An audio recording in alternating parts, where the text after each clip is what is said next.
আব্বু খুব আদরের সাথে আমাকে তুলে নিয়ে গেল। সে আমাকে বিছানায় নিয়ে গেল এবং আমার উপর একটা কম্বল বিছিয়ে দিল এবং নিজেই আমার সাথে শুয়ে গেল। আমার কিন্তু খুব লজ্জা লাগছিল, আমি ভাবছিলাম এখন কি করব। কিন্তু ততক্ষণে আব্বু তার কাজ শুরু করে দিয়েছে। আমি বারবার বললাম, আব্বু, আমি তোমার মেয়ে। বন্ধুরা, আমার একটাই ছোট পরিবার।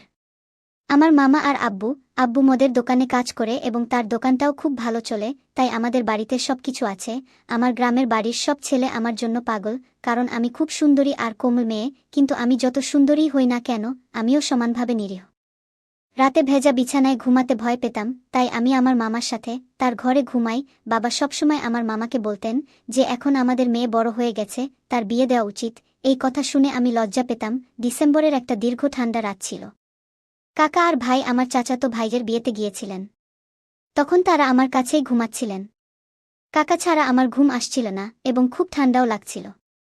আমি হিটার চালু করার কথা ভাবছিলাম, যাতে ঠান্ডা একটু কমে যায় এবং ঘরটাও গরম হয়। তাই আমি রান্নাঘরে গিয়ে একটা ম্যাচবক্স নিয়ে হিটার চালু করলাম। কিন্তু আমার ভাগ্য খারাপ ছিল যে রান্নাঘর থেকে ম্যাচবক্স তুলতে গিয়ে এক টুকরো তরকারি আমার গায়ে পড়ে গেল এবং তরকারি আমার জামাকাপড়ে পড়ল। খুব রেগে গিয়েছিলাম যে খুব ঠান্ডা, আর সেই তরকারির উপরেও আমার জামাকাপড়ে পড়ল। আমি ঘরে এসে হিটার চালু করে কাপড় শুকাতে শুরু করলাম। কিন্তু তরকারি আমার শরীরেও পড়ে গিয়েছিল, যার কারণে আমি খুব বিভ্রান্ত বোধ করছিলাম। আমি হিটারে পানি গরম করে স্নান করতে গেলাম। স্নান শেষ করে মনে পড়ল যে আমি অন্য কাপড় আনতে ভুলে গেছি। এখন একই তরকারির কাপড় আর পরা যাবে না।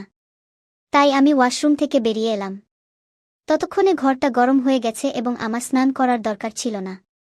মনে হচ্ছিল যেন আমি একটা তন্দুর ছুঁয়েছি।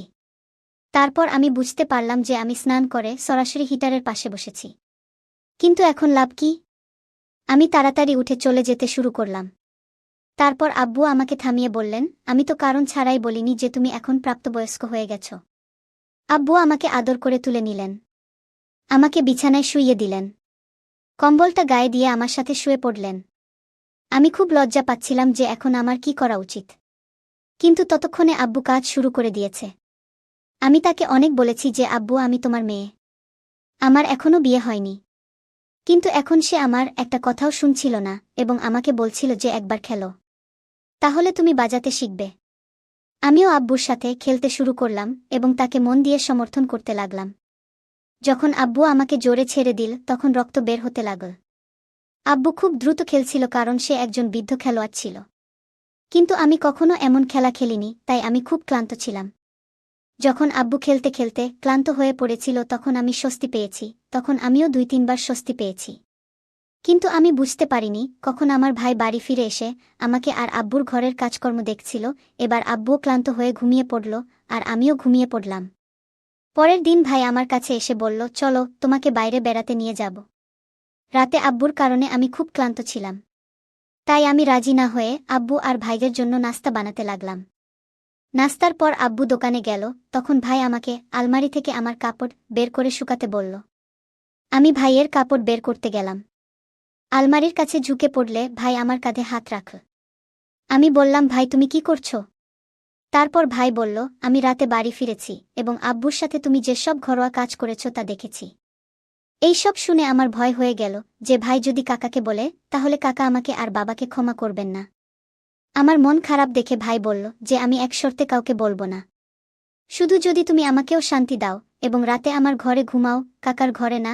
ভাইয়ের কথা শুনে আমার খুব মন খারাপ হয়ে গেল। আমার মন খারাপ ছিল, কিন্তু ভাইয়ের সাথে একমত হওয়া ছাড়া আমার আর কোনো উপায় ছিল না।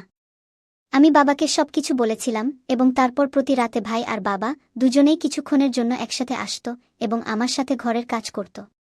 আমি খুশি হতাম এবং তারা দুজনেই খুশি ছিল। গল্পটি যদি ভালো লেগে থাকে তাহলে ভিডিওটি লাইক করো এবং চ্যানেলটি সাবস্ক্রাইব করতে ভুলো না।